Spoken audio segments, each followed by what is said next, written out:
शंकरराव सतोबा डावकर कन्या विद्यालय. मी इयत्ता 7वीची विद्यार्थिनी. आम्ही आज व्होकल फॉर लोकल या प्रकल्पामधून बांबूचे फायदे सांगित आहे.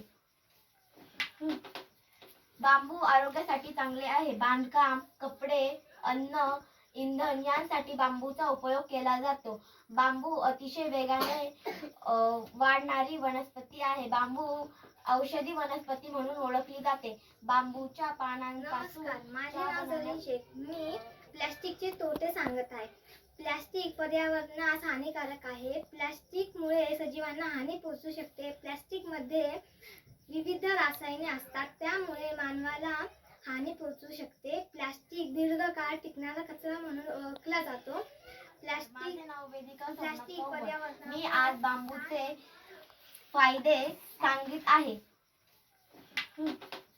बांबू आरोग्यासाठी चांगले आहे. बांधकाम, कपडे, अन्न, इंधन यांसाठी बांबूचा उपयोग केला जातो. बांबू अतिशय वेगाने वाढणारी वनस्पती आहे. बांबू औषधी वनस्पती म्हणून ओळखली जाते. बांबूच्या पानांपासून चहा बनवण्यास उपयोग केला.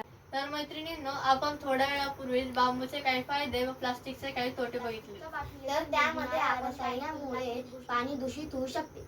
त्यामुळे आपण प्लास्टिकचा वापर टाळून बांबूपासून बनलेला आहे. याच्यात प्लास्टिकचं पण उपलब्ध होऊ शकतं. आपण थोड्या वेळापूर्वीच पाहिलं की प्लास्टिकचे तोटे. तर त्यामुळं मानवाला हे हानिकारक पण आहे. त्यामुळे आपण प्लास्टिकच्या ऐवजी बांबूचाच माती. हा आहे प्लास्टिकचा रायटिंग. हा आहे बांबूचा रायटिंग बोर्ड. या रायटिंग बोर्ड ऐवजी हा रायटिंग बोर्ड वापरण्यास योग्य ठरेल. हा रायटिंग बोर्ड वापरल्याने मदत करा. बांबूची लागवड म्हणा आणि पर्यावरणाला मदत करा. प्लास्टिकला नको म्हणा व पर्यावरणाला होय म्हणा. प्लास्टिकचा वापर करा. प्लास्टिकचा त्याग करा. बांबू आहे निसर्गाची देणगी, त्याचा वापर करा.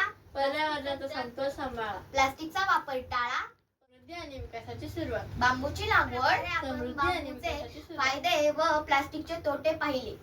त्यामुळे आपण जास्तीत जास्त बांबूचाच उपयोग करावा ही आमची नम्र विनंती. धन्यवाद. धन्यवाद.